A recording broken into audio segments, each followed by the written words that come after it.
What's up, Poppy? Thank you so much for jumping on the AIM podcast. Hey man, what's up, man? Thanks for having me. Bro, I feel like we need to kick this thing off with a backflip, man. I feel like it's only right. I know. I wish I had the space. Bro, that video you posted yesterday was fire, man. It was one of your friends had posted a similar workout, and you're like, I want some smoke. I gotta try that Oh one. yeah, and that was literally I was training one of my athletes, and I was like, hold up, man. He said let's see it. So I was like, hold on, let me show this guy what I'm really about. Let's go. That was so No sick, warm up or dude. nothing. No warm up, man. You don't need to stretch. Do you not stretch before workouts? I do. I've been taking it more serious as I got older. Bro, man, I start feeling it. So like I'm trying to implement that into my training, but sometimes I'm just like I want to get in there and I want to go. Like I don't want no time to waste. I I feel heard that, bro. someone say one time, they're like, yo, real athletes don't stretch, let's go.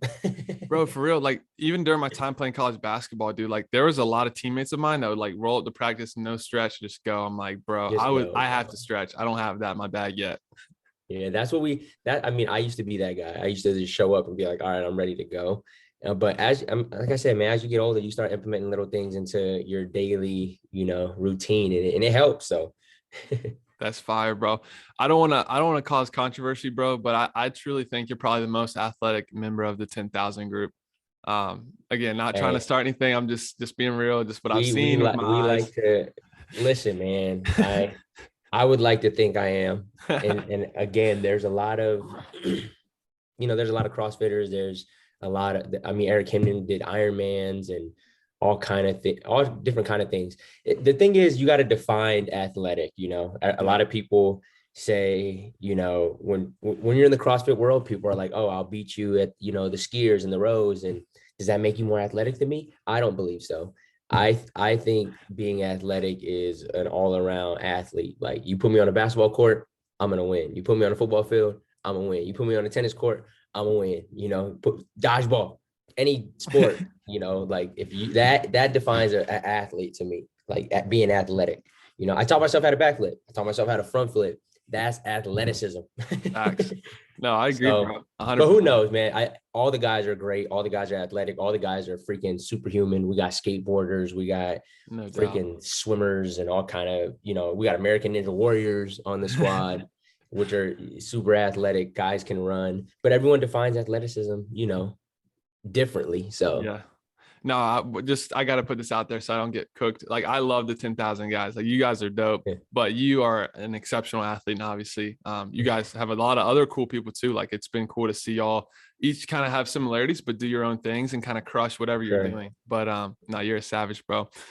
I'm pumped we're getting into this, man, because I know we tried to do it a little while back, but you had a Yeah, baby, bro. bro, bro. You have a baby now. A child's first hero, dad. Let's go. I love But that. yeah, man, we had a baby and it was amazing. We actually planned. Again, people were like, "Yo, man, you really can't plan it. You just never know." And we did talk about having a baby around 29 and 30, and that happened for us. Yep. And it's been a blessing. It's been once we dive into the conversation, it's really been life changing, and it's been motivating. It's been emotional. It's been fun. It's been sad. It's been all kind of things. It's like all emotions in one, and love, bro. That Mm. word love. We childhood crush and all these things we think we love. It's like it takes it to a whole another level once you have your baby in your hands and they're dependent on you. So it's crazy. What sports are you gonna play? Anything she wants besides football. My wife keeps saying, girls are playing football now. I was like, she's not playing football, man. Like, listen, she's just not gonna do it. I feel If she that. played football, the only thing she could do is play quarterback. All right. You gotta protect her. That's it. Yeah. Yeah, But I know, I'm I don't sure. know. My wife played basketball 10 years. So hopefully she, picks up a basketball and loves it. I don't know, softball, track, volleyball, whatever she wants to do, she can play. Um, and whatever she does do, we're gonna support her. So Let's go. Yeah, your wife is, I don't want to undertake that. Your wife is an incredible athlete. Like Nola has crazy genes, man. She's she's a she's tank. blessed. Yeah, my wife's a tank, and just seeing her get back into shape. What are we 3 months in from having Nola? She's Wow. she's a monster doing pull-ups and box jumps and all kind of crazy things. It's nuts to see. That is, how often do you guys actually work out, train together? Is that something y'all do a lot, or y'all kind of stick to your own routines? Bro. So that's why this is where I think we work well together, because we're so different, me and my wife. My wife likes to lift. She likes to lift weights. She likes to lift for, I mean, she's done a competition before. And for me, again, not knocking anyone's style, I just never really trained to look a certain way. It's just, it wasn't interesting to me. It's still not interesting to me. I know it helps in this industry because people like looking a certain way, but I've always trained for performance. So I love doing change of direction. I love doing explosive movements. I love, hand-eye coordination things. But recently I found myself in a slump to where it's like, I need to switch it up. I'm not having fun, or I just been in a funk. So I've been training with her the last 2 weeks now. So we've been training together the last 2 weeks, and it's been going well. I'm lifting a little bit more just to switch it up. And then I do my stuff kind of like at the end. So we've been in that routine, and it's been fun. We never really trained together like all the time, but now that we have, it's kind of fun. We've been just piggybacking off of each other and spotting each other when we need it. It's been fun. That's awesome, man. Yeah, I love you guys. Y'all are dope. Y'all are dope. Y'all are goals, man. One day. Oh, it's coming. It's coming, man. Yeah, just gotta be patient. But let's dive into this, man. You've got so many cool things going on in your life. I love your platform, and I love the message that you're constantly putting out. Before we really dive into your brand, kind of what you're working on, I want to hear more about your story. I think, that'll set the context and be valuable for people listening. So they kind of know what you've been through, what you've gone through, and then how you got to where you are today. So just really opening the floor to you, man. I want to hear kind of your, like, growing up. I know you played college football and like even had some opportunities professionally. So like talk about kind of that experience and that whole run. Ooh, man. So I'm from a small city called Seaside out in California. And again, a lot of people, they just see what they want to see on social media, and they don't really know the background of it. And that's why I love doing these things, so people could actually know who I am. So I grew up in Seaside, ended up playing sports. Sports saved my life. I tell people this all the time. Wow. I grew up in a small city, and where I'm from, there was nothing to do for kids but to get in trouble. I have a friend that's doing 15 to life. I have friends that are in juvenile hall, in jail. It was just a town where bad energy was toxic. And like, for me, what saved me was the Boys and Girls Club. So I ended up going to a Boys and Girls Club that was in our city, just because I wanted to play sports, man. And anything, just like we talked about in the beginning, wiffle ball, steal the bacon, anything that there was to do to compete, I wanted to do it like that. Like it saved me. I just wanted to, like, I always just wanted to win. I've always been undersized. I've always been told that I couldn't do stuff. So it always made me want to work that much harder to do it. And it saved me. So grew up going to the Boys and Girls Club. At 14, my mom ended up leaving with her boyfriend. They moved to Utah, and they left me in Seaside. They kind of told me, like, they think that it'd be great for me to just stay out here and continue going to school, which was hard for me at 14. I've watched a couple of your things, and I love that you mentioned, like, everything happens for a reason. You use it as fuel. You use it as something to help build you up. At the time, you don't know these things, right? Facts. So I'm a 14-year-old kid. My mom and my mom's boyfriend are telling me that it's good for me to stay out in California while they move to Utah. And I'm like, where am I going to stay? What am I going to do? And they were, you got friends, right? You got friends. I'm like, just going to ask my friends if I can live with them. So it was kind of tough. I ended up moving in with my grandpa. 3 months into that, he ended up moving to Atlanta. And then my quarterback's family, I went to Monterey High my freshman year. And sorry, my story is all over the place, but I went to Monterey High my freshman year, ended up playing football there. They moved me up to JV, ended up getting MVP, ended up going undefeated, winning the championship. And I was planning on playing, varsity my next season. But then I had the opportunity to go to St. Francis, which was a better school, private school, and just better opportunities for college, they were saying. So I'm just like, man, I want to go where I can get the best shot to continue my career. So I ended up doing that, moving in with my quarterback's family. He had 2 twin sisters and his mom. And it was literally like, if you've seen the movie Blind Side, that was my life before the Blind Side came out. Like, I literally went from Seaside, California, grew up eating, top ramen, TV dinners, and that was normal for me. Not knocking it. Like I was fine with that. And then I went to meet with my quarterback's family, and then we went out to dinner and had $80 steaks. And it was just like, it was a culture shock. Yeah. But it was like, again, at the time I was like, what is going on? Like, I'm living with this family. They're not my family. I lived on their couch for 3 years, like in their living room. And I would stay on other teammates' couches. So I pretty much couch surfed throughout my high school career. But just chasing the dream, man, playing sports, football, basketball, track, anything I can compete in. Like I said from the beginning, I went there, I had a pretty good career, got junior of the year, my junior year, senior of the year, senior wide receiver of the year, my senior year, but still no offers because I was so small. They were like, yo, man, like, we're a great athlete, but you're small, you're going to get hurt. So it was weird for me to see my teammates sign to all these different places. I think my senior year, we had 21 D1 commits. I'll never forget it. Wow. And I had no offers anywhere. And I was the number one receiver in the league, in the conference. And it just made no sense to me. So then I questioned myself, like, am I good enough? Like, am I not good enough? I'm like, bro, like, we lost in the state championship, but like, I was the best receiver in the conference. They gave me the award, but I had no offers. So it blew my brain. So I ended up going to Valley Forge Military Academy. And before Valley Forge Military Academy, I met a guy from my hometown, which I call Uncle Mo. So he's my uncle by choice. That's one thing I really take with me to heart, is that we get to choose who we call family, just like the family that took me in. I call them family. We talk all the time, probably every week. And anyways, I met Uncle Mo, and he was playing in the NFL at the time. And he knew that I was from his hometown, and he saw me play, and he was like, bro, you got it. He would tell me all the time, like, you can play at the next level. And then I was like, man, well, I got no offers. He's like, well, then we're going to just work. We're just going to train. So we went back to the field and just grinded. Like, I was grinding, bro, two, 3 workouts a day. Like, he had me up in the morning. I had to be on the treadmill by 6:30 every day. I did this for 2 months, 6:30 every day on the treadmill. I had to run a mile before every workout.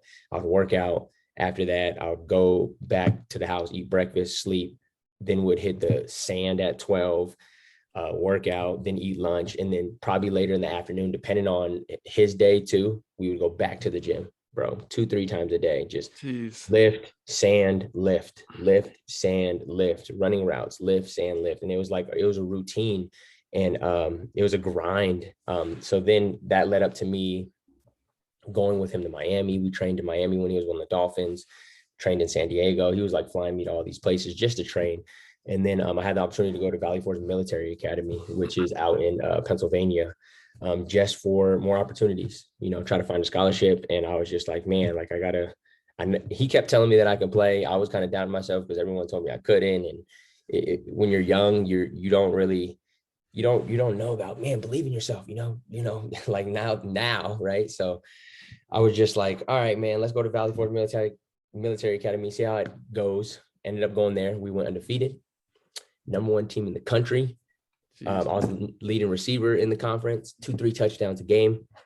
Still no offers, bro. Like, it was devastating. Like, Rutgers came to see me, UConn, Villanova came a few times to see me, and they're all like, bro, great athlete, you're too small, you're gonna get hurt. Great. I'm like, bro, don't you think I'd be hurt by now? Like, don't you think I'd be hurt by now if I was gonna get hurt?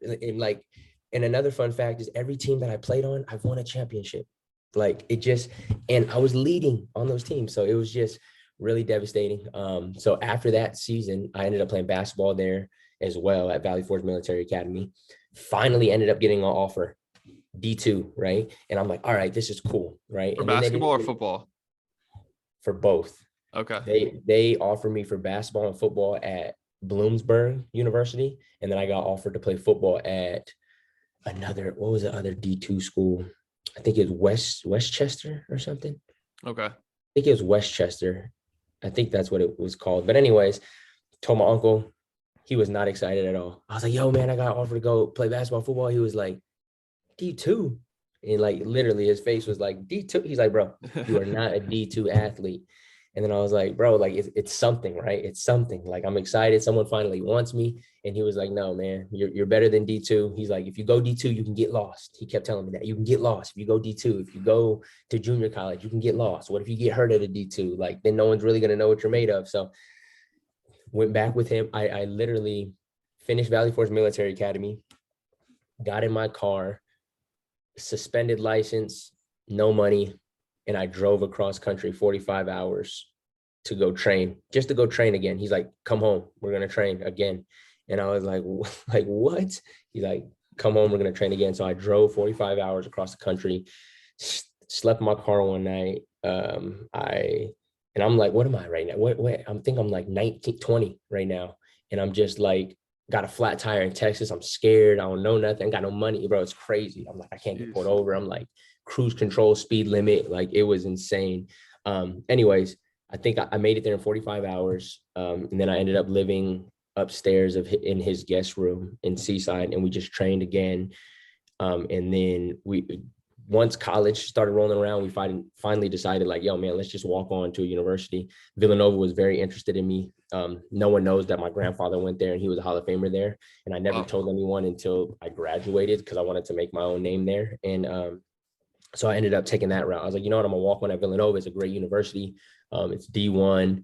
And I think I was like, man, I could play here. You're right. I'm ready. So ended up walking at Villanova, bro. The first day I got there, the very first day, like we go into a meeting room. Just imagine the meeting room. There's probably like 98, 95 guys in there. The strength conditioning coach walks in and he's like, yo, man, we got a Poppy Livers in here.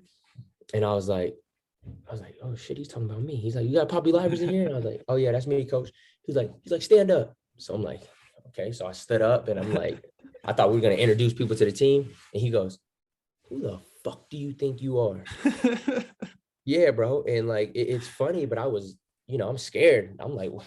He's like, and then I was like, what? And he was like, who the fuck do you think you are? And I was like, I'm Poppy Livers. He's like, I know your goddamn name. And he's like, what's this? I've been hearing that there's a rumor going around saying that you said if everyone worked as hard as you, we'd be champions every year. That's what he said in front of everybody in the room. He's like, you said that if everyone worked as hard as you, we'd be champions every year. And that's a slap in the face because he's the strength coach, right? And I'm like, sir, I did not say that. I don't know who said it. I don't know where it's coming from. I didn't say that. He's like, listen, I don't give up if you said it or not. He's like, tomorrow you better show up and you better not give up. Tomorrow was our first day on the field, which is a strongman. They did strongman every Friday when I was at Villanova in the summer. And strongman is literally 100-pound farmers carries, sled pulls with 400 pounds on it on the turf, plate pushes, 50-pound sandbag carries down and back. It was just literally to break you down. All mental, man. It was all mental. And he said, you better not give up tomorrow.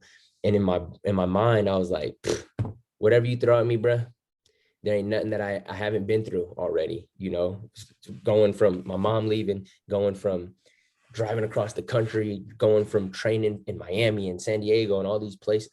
I was training with NFL guys at 18. So my brain was like, man, there's nothing that you throw at me that I'm not going to be able to do. Nice. So anyways, next day comes around, I'm at my locker. He comes up to me again. He's like, yo, Poppy. He's like, meet me outside. I was like, all right, I'm gonna get my cleats on. He's like, nah, come right now. I walked out there barefoot, cold. It's hot, actually. It's in the summer. And then he goes, yo, man, you better not give up today. I was like, I won't, sir, I promise. And he's like, all right. And then the day went on. We ended up going through the strongman. Guys were throwing up. Some guys were like, couldn't finish. And I almost threw up and I didn't. And I finished. And then he was just like, good stuff, man. I'll see you tomorrow. So then we just went on with training camp. And like 2 weeks later, we ended up finally getting on the field. And I'm like, all right, this is what I do. This is what I've been working for. This is where I can control, my destiny. So got on the field, started running routes, bro. And it was just lights out from there. From their best defensive back to their best, whoever you threw at me, it was over. I was just cooking everybody. And like, I'm not saying it I'm saying it humbly. Like the coaches would tell you, like, we have a walk-on. They would yell at the guys. This guy's a walk-on athlete and you can't even stop him. like they would yell at guys. I would get to the front of the line, guys would back up because they didn't want to go with me because they knew that I was going to cook them. So once I seen it and once I felt that, I was like, all right, man, everything else is up to me. Like the weight room, all that kind of stuff. Like I'm good at that. This is what I'm really great at, though, running routes and getting open and playing this game of football. So, Yep. and bro, we strap up the same, we put the same cleats on, we put the same pads on, and now it's just time to see who put in more work in the off season. And it was showing for me. So my freshman year, I ended up starting a couple games as a walk on. Didn't play as much as I would like. I could have redshirted if they would have did it right. But after that season, my sophomore year, I ended up running a punt back in the Georgia Dome, and that was like a highlight of like me being a walk on at Villanova. Sophomore year, we're in the Georgia Dome, boom, got a punt, ran it back. I didn't play too much receiver that year, and they sat me down and told me that they wish they played me more at receiver. I just did a lot more special teams. But after that season, the coach called me into the office and he was just like, he's like, yo, man, congrats on a great season, man. He's like, you earned it. And I was like, I earned what? Like, I earned what? And he was like, you earned yourself a scholarship. And I was like, what? And it's just me and the coach in there. And he's like, yeah, man, you earned yourself a scholarship. My freshman year, he said they didn't have one for me. Sophomore year, he's like, yeah, man, you earned it. And I said, man, you lying. He's like, seriously? And he was like, I'm serious, man. Here, man. He shook my hand. He's like, congratulations, man. We'll see you next season. And it was huge for me. I walked out. I was crying. Told my teammates, they didn't know I wasn't on scholarship. They're like, bro, you're one of the best receivers we had. We didn't know that you were a walk-on. So they were showing me love. And but later that day, bro, I was just like it was, I grew up with my mom leaving and living with a different family. So I didn't really appreciate it as much as like, I feel like I should have, but because I didn't really have like the support that I thought I should have, you know what I mean? Like I still call my mom and told her and she was happy, but I was just like, hey man, you don't get it. Like you left me and I was on my own and I literally did this shit by myself. And I had Uncle Mo and a couple other people who believed in me, but like not the people that were supposed to be there for me. But anyways, ended up getting the scholarship junior year, ended up leading the team in receiving and catching. Senior year, they ended up naming me captain, smallest captain in Villanova history, but I was, they said like, yo man, you deserve it. So I ended up being a co-captain with Joe Sarnice, a safety. And first game of the season, my uncle drove from Canada 8 hours to come watch me play against Syracuse. My quarterback that I lived in high school with, he was in New York at the time, drove down to Syracuse to come watch me play. I think there was about 20,000 people in there. First game of the season, bro. SportsCenter top 10. I made SportsCenter top 10 number 2. I ran another punt back in the Carrier Dome. I think I probably had like 5 to 7 catches. And it was I was like, this is the start of my senior year, bro.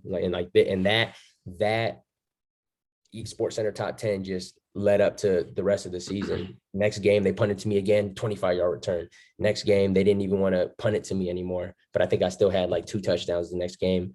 Ended up leading the team. I think I had like 1,500 all-purpose yards, 11 touchdowns at 5'7", 160 pounds. And they told me I couldn't play in the beginning, right? They said, you're too small, man. You're going to get hurt. And now I'm leading the team. We ended up losing in the quarterfinals, which was, devastating, but it was one of the best seasons that Villanova has ever had.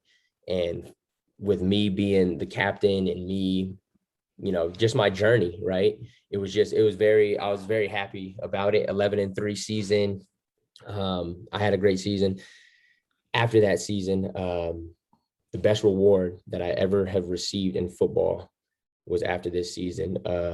They gave me the coach's award, hardest working player on and off the field. They gave me like a little Heisman Trophy thing. I got some league award for being like some sportsmanship leadership award. But the best award that I ever received was this. My coach that chewed my ass out in the beginning of the season, my freshman year, came back up to me and he said, yo, man, came and shook my hand. He's like, you had a hell of a career here. And I just want to know, like, honest to God right now, but me and you, he said, I won't say anything. He's like, your freshman year, when they chewed your ass out about, if everyone worked as hard as you, would we be champions every year? He's like, I gotta know before you leave this campus, did you say that?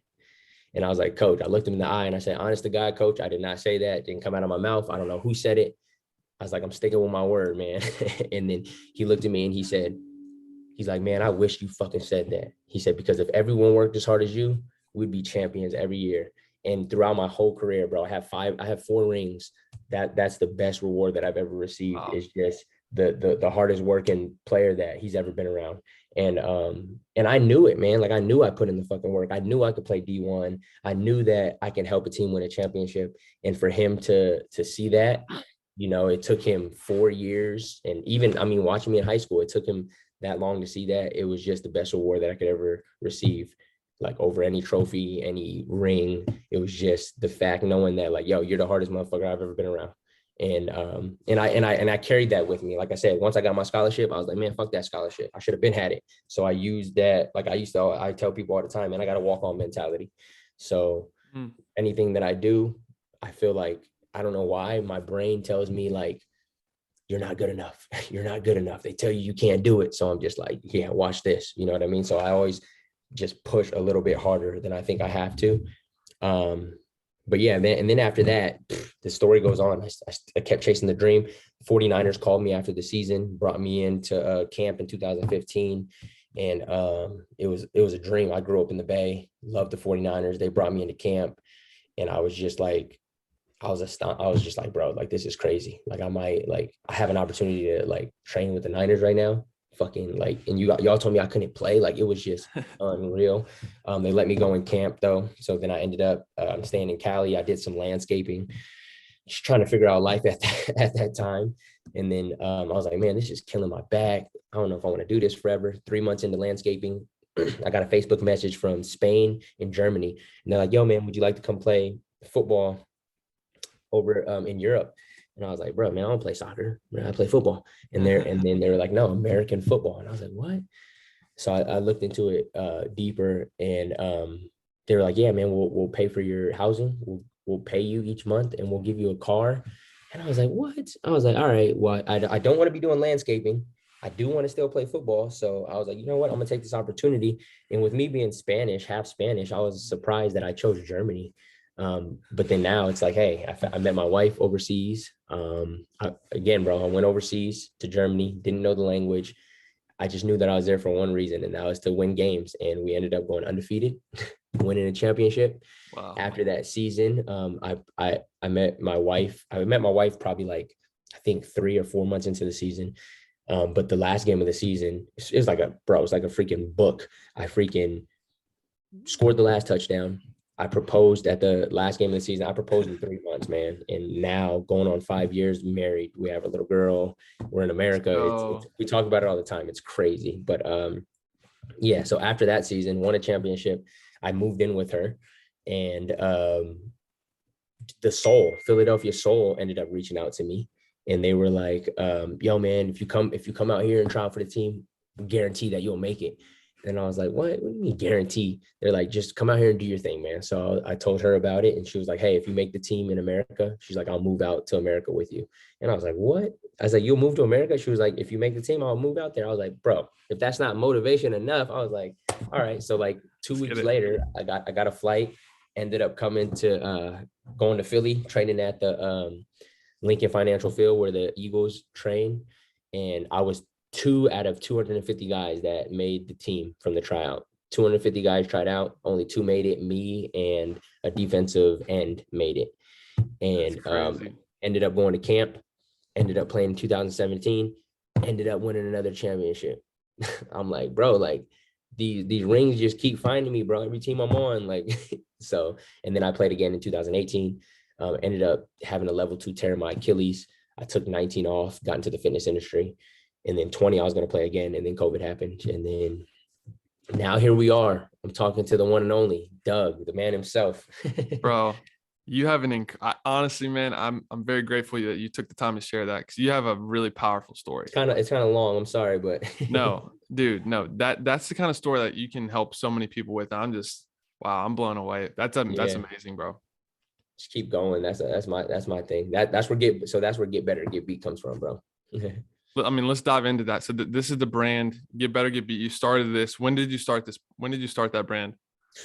We talk about this all the time, me and my uncle, like when was Get Better Get Beat established? And really it was established when I didn't get a scholarship in high school, and I was just like, we're just gonna go train, like we're just gonna get better, that's it. Mm, Like they told me that I couldn't, play at the next level. They told me that they had no scholarship offers for me. And there's one thing that I can control, right? And that's fucking grinding. Like no one can tell me not to do that, right? So my uncle was like, we're just going to get better. They're going to tell us we can't, we're going to work. They're going to tell us you can't play at this school, we're going to work. And what I didn't mention was that once I graduated high school and met with my uncle, bro, we drove the coast of California. We were in Cal Poly's. We went to Cal Poly. We went to Arizona State. We went to Arizona. We went to where else were we? We went to San Jose State. We were in, and what I mean by going to these places, we were talking to coaches face to face. We were sitting in their offices with them and watching film with them, and they were asking like, "Yo, you think you can do this? You think where do you think you'll fit in here?" And my uncle was like, "Bro, put him anywhere." Put him anywhere and he's gonna make plays for you. And like we were sitting in these guys' offices and they were telling us no, like in our faces. And me and him laugh about that all the time now. And even here, I was trying to come to, I tried to come to Utah because my mom was out here, and like I feel like I was still chasing like my mom, like I want my mom in my life. So I kind of wanted to come to Weber, and they were like, "Yo, bro, you're too small." And then once they saw me have my career at Villanova, they're like, "Damn, we should have took you." But like, bro, it's crazy. So like we were just like, these coaches are telling us no in our face. So we were just like, all right, man, let's just hit the field. Let's get better. Let's get better. Let's hit the sand. Let's get better. So every time they told me that I couldn't, I kind of just used that as like a FU in my face. And like, I'm just going to grind, bro. Like, that's it. I'm just going to get better because I don't want to get beat. And then Get Better, Get Beat comes from, I think we started it. We were talking about it. We're like, yo, man, we're just going to say it was founded in like 2000 and, 11, like when I went to Valley Forge Military Academy, won the championship, and then I still had no offers. I was like, fuck it, man, let's just get better. Let's just keep training. Let's keep training and figure out what next opportunity is going to present itself. And then we're going to smash that one too.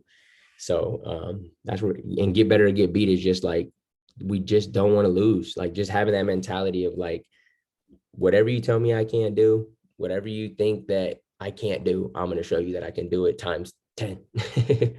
I love that. I'm super encouraged by that and passionate about people who take events in their life and not only redirect them and shape them to benefit yourself, but now you've created a platform and a message that can help millions of people. And that Yeah. to me is encouraging. Like it's very similar. Like I think our brands are very similar, like Ambition of Mine and Get Better, Get Beat, like Yeah. taking past experiences, places where you're like, man, life is tough. It's not going my way. Instead of like being defeated and giving in, you say, no, I'm going to use this. I'm going to use this to Yeah. motivate me. I'm going to use this to help other people. I'm going to use this to find fulfillment. That is power, brother. And I love what you're doing, man. It's so sick. I appreciate it, man. And the thing is, we're still growing it, right? We're still trying to get that message across to people, and people read it and they don't know the story, they don't know the story behind it. So they think it's like Get Better, Get Beat is great. It's like you can use it in any aspect of life, in your job, family, anything, man. We got to get better together. Get better or get beat. And we're not going to get beat. But like once you hear the story, that's the roots of it. The roots was me, not having a family at a young age. The roots was me not having a home, like a college, a place to call home. And it was just like, what are you going to do? What are you going to do now? And I was just like, bro, you got to get better. Got to get better. If you're like, because it was just, again, it was always that mentality for me that I wasn't good enough. So I was just like, screw that. I know I am. Like, and it takes one person. Like my uncle was the guy. He was the person that told me that I was good enough. And then I met my college receiver coach, and then he saw in me what my uncle saw in me, and he sat me down one time too and told me, bro, I don't care if you're black, blue, purple, 6'2", 5'2". He's like, you're only 5'2". And like he would always joke with me. He was like, if you come out here and work your ass off and you make plays and you learn the plays, I'm going to play you. I don't care if you're on scholarship, not on scholarship. And I took it to heart, and sophomore year, there I am fucking starting as a walk on. So I love that. it takes one, bro, one person to believe in you. That's it. And another thing you do so well, and this is something I want more people to know about, is like, I feel like in life, we focus too much on the things that we can't control. Like you can't control how tall you are. You can't control certain outcomes of certain situations, but you know what you can control is your effort, your attitude, your energy, all the things that you're talking about, bro. Your mind, Mentality, bro. exactly. That's it, bro. I said that the other day. I was like, bro, man, I I said I wasn't physically, I wasn't tall enough. Physically, I wasn't fast enough. They said physically, I didn't jump fucking far enough. I didn't jump high enough physically, right? Physically, but mentally, I was the most fucking prepared. Like literally, like you. I told from day one when they chewed me out, they were like, "Yo, you better not give up." And I was like, "Bro, those that's not even in my DNA." Facts. Giving up, bro. Like again, they didn't know my past, and then they learned just like everyone else, man. Everyone else, you just have to learn, what you can control, and that is getting better, right? You can't control what they think, can't control what they say, but you can control you. And then once whatever you want to do, right? Like if you want to play D1 or if you want to, work on fucking Wall Street, like put your mind to it and grind and just envision it. Like I tell my athletes today, I have kids who are bigger than me right now, and they're like, man, I don't know, man. I think I want to play at this D2 school, or I want to play at, this D1 AA school. I'm like, bro, what's your dream school? They're like, well, really, I'd love to play at Tennessee, but I think I'm going to go here. I'm like, bro, don't think nothing. You want to go to Tennessee?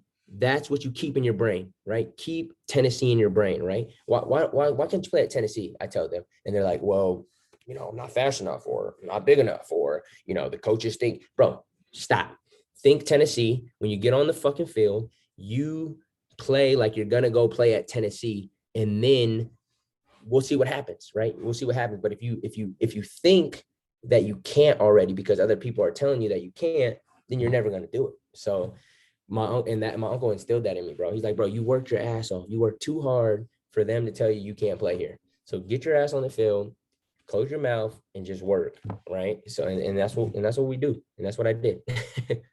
I love that. I think there's also, to go into that point, there's like the element of fear of like rejection and not meeting your goal that I think deters a lot of people from putting everything they have into themselves into a mission. Like it's just that idea that, man, like if I don't get it, I've completely failed. And that's just not the case. And I think that's what you got to get through, that mindset of like, look, I'm going to shoot for this. This is my goal, and I'm going to go get it.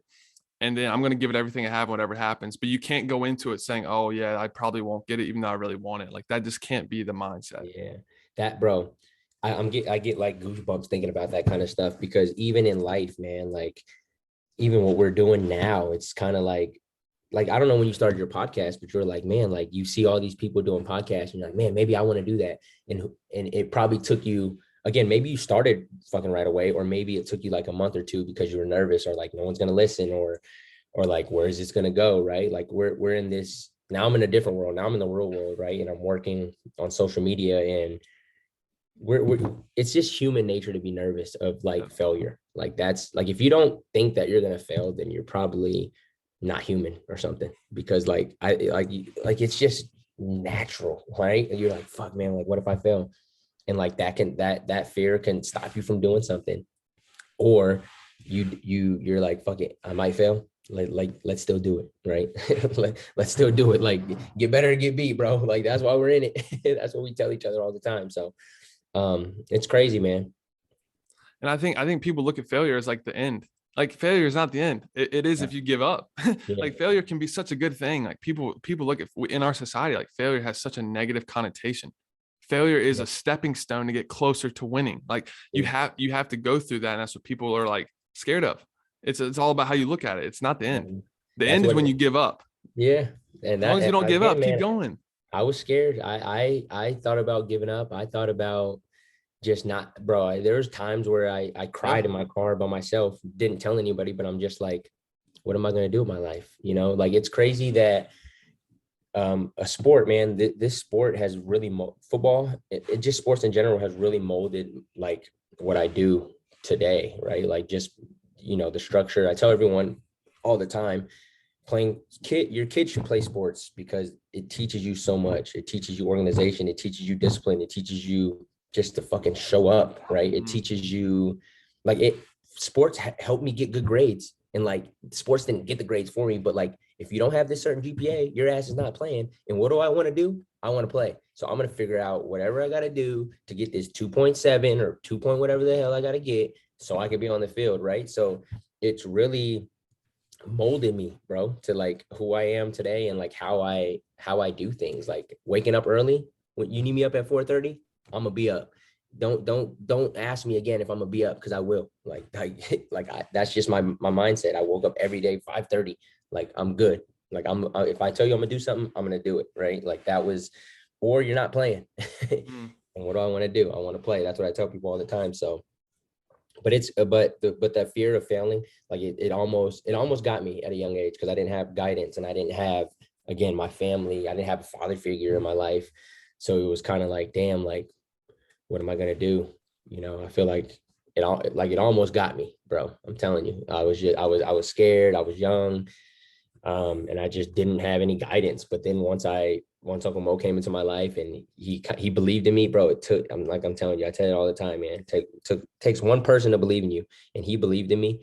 And like if he's around, like if you like we're running an event in February, and if he's around me and you're around us, I'm a different person, bro. Like I'm like the most competitive. Like my mindset is like, if whatever we do, again, I'm in the fitness industry now, and everyone, like there's a big community of CrossFitters, and there's a huge community of CrossFitters what I'm around, and like they define that as like being the best sport and all this kind of stuff. And like I've never really competed with weights.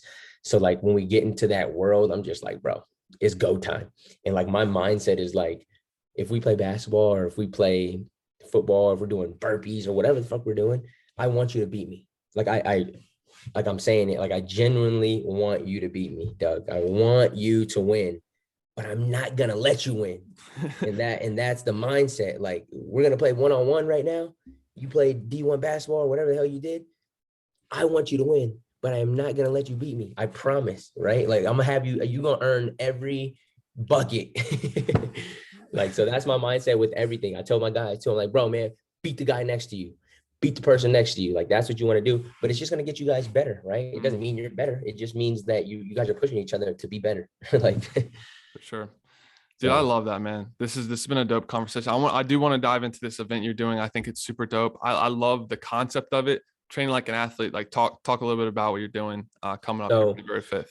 So we actually ran, this event has been ran once already, and it was 2 weeks before COVID hit in 2020. Wow. We were posting it on Instagram. We didn't know who would show up. 50 people ended up showing up.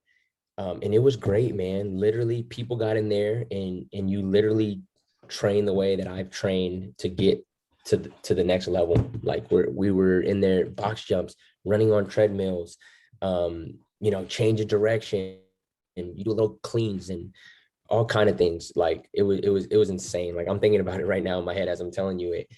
It was such a fun event because there were people there that have never trained the way that I trained, but they always wanted to. There were people there that didn't think that they can do it, but they smashed it. And it's all about being around the right energy. So this event, people keep asking about it too, but the event is like, we keep saying, bro, train like an athlete. It's an athlete event, but you don't have to be an athlete to be at the event. You just, the concept is just that you're going to be training like an athlete. And really it's about building a community of people with the right mindset, because I believe that if, like, bro, even if me and you were just talking and not on this podcast, me and you just having a conversation like we do sometimes, like you'll FaceTime me and we'll talk about stuff. Like it warms my heart. Like I'm saying it like not like in a weird way, like it gives me like a little boost. I'm like, man, I just got off the phone with Doug. We talked for like 5 minutes. I feel good, right? So like imagine like we've never even met in person, but wait till we're in person and we feel that energy. And I'm like, I dap you up. I'm like, bro, like it's go time. You know what I mean? So like it's about bringing people together that may not know training like training athlete like this. There's a lot of, like I said, people are doing all different kinds of training, but train like us, feel the energy, and then let's connect. We want people to know that we're here, and if they like it, we'll run more events. We're gonna have food, and then it's about networking. It's about like, yo, man, like, Doug meet, Stacy, or Doug meet this person. Oh, he played college football. Oh, he also has a podcast too. And it's about collaboration, man. I believe that this world is it's all about who you know. You know what I mean? Like, for example, yesterday, I'm on my phone about a month ago. I get a message from the head strength conditioning coach from Boston College. And he's like, yo, man, give me a call. So yesterday was like our third call.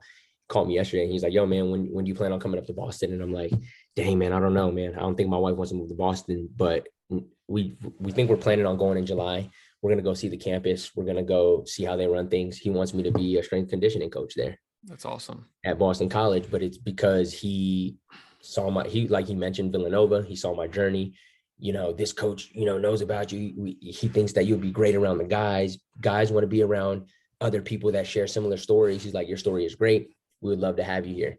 So, but it's connections. I'm like, bro, this guy's reaching out through Instagram. Like usually people are writing emails to people about coming to work at a big college, but I got an Instagram message. You know what I mean? So I'm telling you, man, it's all about who you know. So this event is about just building a community and having people. I'll share a little bit of my story there, and my uncle will probably share it too. The first event we shared it, I cried. I would get really emotional always telling you the story, telling people the story. Kind of like when I told you I got the scholarship, I set it up at First Form. There's a video that went viral, like 300,000 views. I ended up crying in that video, but not because I'm sad, but just because I'm happy. And I'm proud of me. You know what I mean? Like, I'm proud of where I came from and what I didn't let stuff stop me. So that's amazing, bro. I'm super excited. How can people, you know, come to the event or sign up, or what does that look like? So people can come to the event. It's gonna be in West Haven, Utah, which is close to Ogden. So if you're not from Utah, you can fly into Salt Lake City. If you are, it's in West Haven. It's gonna be from 12 to 3 on Saturday, February 5th. I have a link in my bio, but every day until probably the last week until the event, we'll probably be posting links for people to sign up. The thing, we don't really know so many people out here in Utah. So we're kind of trying to get as many people from Utah to come. We already have people flying from Florida, California. We have people flying in for the event, but we rather have more people from Utah so that we could kind of make this like a normal thing. We're like, hey man, we're going to run another event. We don't, you know what I mean? So they could go through the link on my bio and we'll also be posting it. We really want to cap it at 30. I don't know how many we have right now. We're probably going to go over it. If we do, but we want it very low in the beginning so that we can pay attention to everyone that's doing, the training, especially for people who have never trained this way. So. I love it, man. I'm super pumped. I'm super excited for you, man. It's going to be a great event. And thank you again for everything. This has been an incredible episode, dude. Your story is really powerful. And I'm just encouraged by the way you're using your platform to help people, bro, because there's literally nothing better than making an investment and serving others. And you're doing it, bro. So keep going. And thank you again for jumping on the podcast. Appreciate it, brother. Thanks for having me. Let's go.